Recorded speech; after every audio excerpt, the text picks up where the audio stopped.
Hello friends, welcome to my channel cook with Abi. இன்றைக்கி ஒரு சூப்பரான ரெசிபி தாங்க பார்க்க போதும்.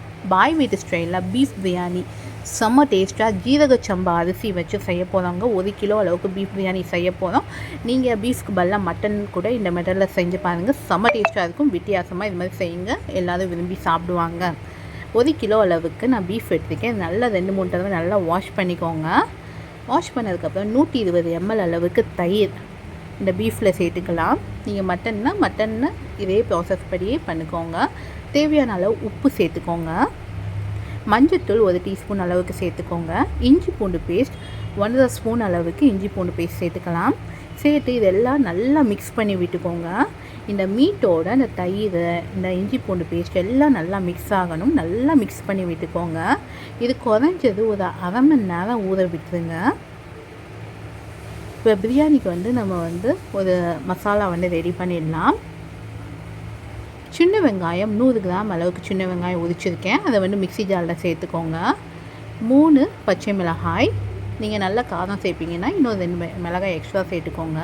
1 கைப்பிடி அளவுக்கு புதினா, 1 கைப்பிடி அளவுக்கு மல்லி சேர்த்து இதை தண்ணி ஊற்றாமல் நல்லா கொஞ்சம் பேஸ்ட் கணக்காக அரைச்சிக்கோங்க. அரைப்படலைன்னா லைட்டாக தண்ணி தெளித்து அரைச்சிக்கோங்க. பாருங்கள், இந்த கன்சிஸ்டன்சிக்கு அரைச்சிக்கோங்க. இதை தனியாக நம்ம ஒரு பவுலில் எடுத்து வச்சிடலாம்.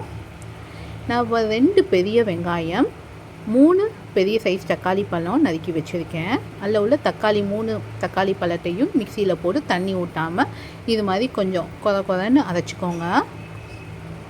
இதே ஒரு பவுலில் நம்ம மாற்றி வச்சிடலாம். 1 மூடி அளவுக்கு தேங்காய், இதை நல்லா நீங்கள் பால் எடுத்து வச்சுக்கோங்க. இப்போ நான் ஒரு குக்கர் எடுத்துக்கிறேன். குக்கரில் பார்த்தீங்கன்னா ஒரு 50 ml அளவுக்கு எண்ணெய் சேர்த்துக்கிறேன். எண்ணெய் கொஞ்சம் காஞ்சோன்னு ஒரு 3 ஸ்பூன் அளவுக்கு நெய் விட்டுக்கோங்க. நெய்யும் நல்லா காஞ்சி வந்தோன்னே பிரியாணி இலை ஒரு 2 பிரியாணி இலை, 2 அன்னாச்சிப்பூ, ஒரு பெரிய சைஸில் 2 துண்டு அளவுக்கு பட்டை, 4 ஏலக்காய், ஒரு ஜாதிபத்திரி,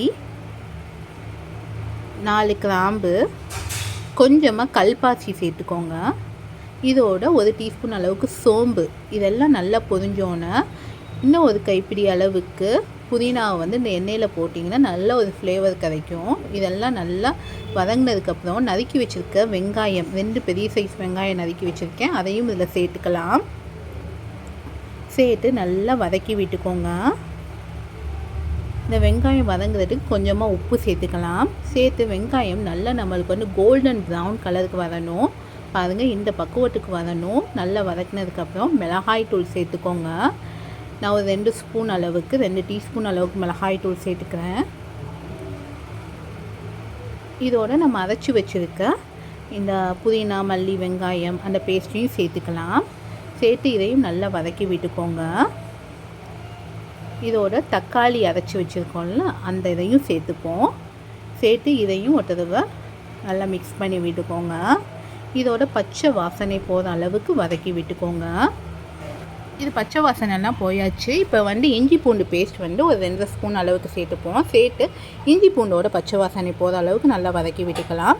இப்போ தேவையான மசாலா பார்த்திங்கன்னா 1/2 ஸ்பூன் அளவுக்கு மஞ்சத்தூள், இதையும் லைட்டாக வதக்கி விட்டுக்கோங்க. இப்போ பிரியாணிக்கு என்னென்ன மசாலா சேர்க்கலான்னு பார்ப்போம். 1 ஸ்பூன் அளவுக்கு மல்லித்தூள், 1/2 ஸ்பூன் ஜீரகத்தூள், ஒரு 2 டீஸ்பூன் அளவுக்கு கரம் மசாலா சேர்த்துக்கோங்க.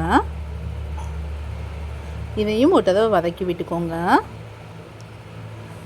இப்போ நம்ம ஏற்கனவே ஊற வச்சுருக்க கறியை இதில் சேர்த்துடலாம். சேர்த்து இதையும் நல்லா மிக்ஸ் பண்ணிக்கோங்க. இந்த மசாலா எல்லாம் நல்லா இந்த கறியோட கோட் ஆகணும். அந்த அளவுக்கு நல்லா மிக்ஸ் பண்ணி விட்டுக்கலாம்.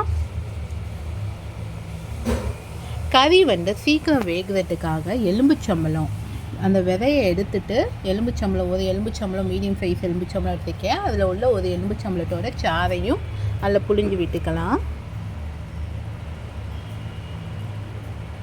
இப்போ ஒரு தடவை மிக்ஸ் பண்ணி விட்டுக்கோங்க. நான் அரிசி பார்த்திங்கன்னா 1 கிலோ மீட்டுக்கு 1 கிலோ அரிசி எடுத்துருக்கேன். எனக்கு உலக்கில் 2 உலக்கு அளவுக்கு அரிசி வந்திருக்கு. அதனால தண்ணி ரேஷியோ பார்த்தீங்கன்னா 1:2.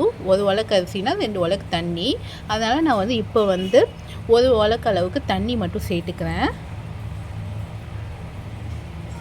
சேர்த்து இதையும் நல்லா மிக்ஸ் பண்ணி விட்டுப்போம். மிக்ஸ் பண்ணி மூடி போட்டு விசில் விட்டுடலாம். இதை வந்து ஹை ஃப்ளேமில் ஒரு 4 விசில் விட்டுட்டு அடுப்பை லோ ஃப்ளேமில் ஒரு 20 நிமிஷம் விட்டுருங்க. விட்டுட்டு ஆஃப் பண்ணிடலாம். ஒரு மூடி அளவுக்கு தேங்காய் வந்து நல்லா தண்ணி ஊற்றி பால் எடுத்து வச்சுருக்கேன். இப்போ வந்து அரிசி வந்து ஏற்கனவே 2 உலக்கு அரிசி வந்து ஜீரக சம்பா எடுத்துருக்கேன். இதை நல்லா ஒரு 2 டைம்ஸ் வாஷ் பண்ணிவிட்டு நம்ம ஒரு 1/2 hour ஊற வச்சிடலாம். நம்ம எப்போ கறியை வந்து விசில் போடுறோமோ அந்த டைம் ஊற வைக்கிறப்பே 1/2 hour கரெக்டான இதாக இருக்கும். இப்போ வந்து நம்ம குக்கரை வந்து ஓப்பன் பண்ணி பார்த்துடலாம். ப்ரெஷர் எல்லாம் ரிலீஸ் ஆகிடுச்சு. பாருங்கள், கறி வந்து நம்மளுக்கு வந்து சூப்பராகவே வெந்திருக்கு. நான் ஒரு கறி எடுத்து நான் வந்து பிச்சு காமிக்கிறேன். சூப்பராக அந்த மீட் வந்து குக் ஆகிடுச்சு. இதே ப்ராசஸில் நீங்கள் வந்து மட்டனும் செய்யுங்க. செம்ம ஃப்ளேவராக டேஸ்ட்டாகவும் இருக்கும். இப்போ நான் வந்து எனக்கு சட்டி காணாத அந்த குக்கர் காணாதனால நான் வேறு ஒரு சட்டிக்கு வந்து மாற்றி நான் தம் போட போகிறேன். ஏற்கனவே தேங்காய் பால் எடுத்து வச்சுருக்கேன்ல, அதையும் ஊற்றி நான் மெஷர் பண்ணிக்கிறேன். 1:2 ரேஷியோவில் வாட்டர் ஊற்றிக்கிறேன். ஊற்றிட்டு தேவையான அளவுக்கு வந்து உப்பு சேர்த்துக்கலாம். சேர்த்து இது மாதிரி நல்லா அந்த தண்ணி வந்து கொதி வர டயத்தில் வந்து ஒரு ஸ்பூன் அளவுக்கு கரம் மசாலா சேர்த்துக்கோங்க. சேர்த்து இதையும் லைட்டாக மிக்ஸ் பண்ணி விட்டுக்கோங்க. உப்பு எப்படி இருக்குன்னா நம்ம தொண்டைக்கு வந்து எக்ஸ்ட்ரா இதுக்குன்னு ஒரு ஃபீல் பண்ணணும், தொண்டைக்கு கதிக்கணும். அந்த அளவுக்கு இருந்தால் தான் பிரியாணி வந்து நம்ம தம் போட்டு ஓப்பன் பண்ணுறப்ப கரெக்டாக இருக்கும். இப்போ நல்லா அது கொதியெலாம் வந்ததுக்கப்புறம் அரிசியை வந்து தண்ணி இல்லாமல் வடித்து இதில் சேர்த்துடலாம். சேர்த்து நல்லா இது மாதிரி மிக்ஸ் பண்ணி விட்டுட்டுதுங்க. மெதுவாக கிளறுங்க, கறி வந்து உடஞ்சிடாமல். இந்த தண்ணியெல்லாம் நம்மளுக்கு ஒன்று சேர்ந்து வரும். இது மாதிரி இருக்கிறத வந்து நல்லா இங்கே இந்த இது பார்த்துக்கிட்டே இருங்க. ஃபுல்லாக நல்லா ஒன்று சேர்ந்து திரண்டு வந்துடும். இந்த டயத்தில் வந்து அடுப்பை லோ ஃப்ளேமில் வச்சு மூடி போட்டு அதுக்கு மேலே ஏதாச்சும் வெயிட் வச்சு சிம்மில் வந்து ஒரு 20 நிமிஷம் வச்சுருங்க. வச்சுட்டு அப்புறம் ஓப்பன் பண்ணி பார்ப்போம். 20 நிமிஷம் கழித்து நம்ம வந்து தம்மை வந்து ஓப்பன் பண்ணுவோம். பாருங்கள், நம்மளுக்கு சூப்பராக வந்து பீஃப் பிரியாணி வந்து செம்மையாக ரெடி ஆகிடுச்சு. இது மாதிரி நீங்களும் உங்கள் வீட்டில் வந்து ட்ரை பண்ணி பாருங்கள். நீங்கள் மட்டனு, சிக்கன் எது வேணாலும் இது மாதிரி மசாலா போட்டு இந்த ப்ராசஸில் பண்ணுறப்ப செம்ம டேஸ்ட்டாகவே வரும். கண்டிப்பாக இது மாதிரி நீங்கள் ட்ரை பண்ணி பாருங்கள். உங்கள் எல்லாருக்குமே இது ரொம்ப பிடிக்கும். மீட்டும் பார்த்தீங்கன்னா செம்ம சாஃப்டாக வேண்டியிருக்கு. இந்த பீஃப் பிரியாணி உங்களுக்கு பிடிச்சிருக்குன்னு நினைக்கிறேன். பிடிச்சிருந்தா மறக்காமல் லைக் பண்ணுங்கள், ஷேர் பண்ணுங்கள், கமெண்ட் பண்ணுங்கள். அப்படியே நம்ம சேனலுக்கு சப்ஸ்கிரைபும் பண்ணிக்கோங்க. இன்னும் நான் நிறைய டிஃப்ரெண்ட்டான பிரியாணி வெரைட்டி இதெல்லாம் போட்டிருக்கேன். வேணால் நம்ம சேனலை வந்து செக் பண்ணிக்கோங்க.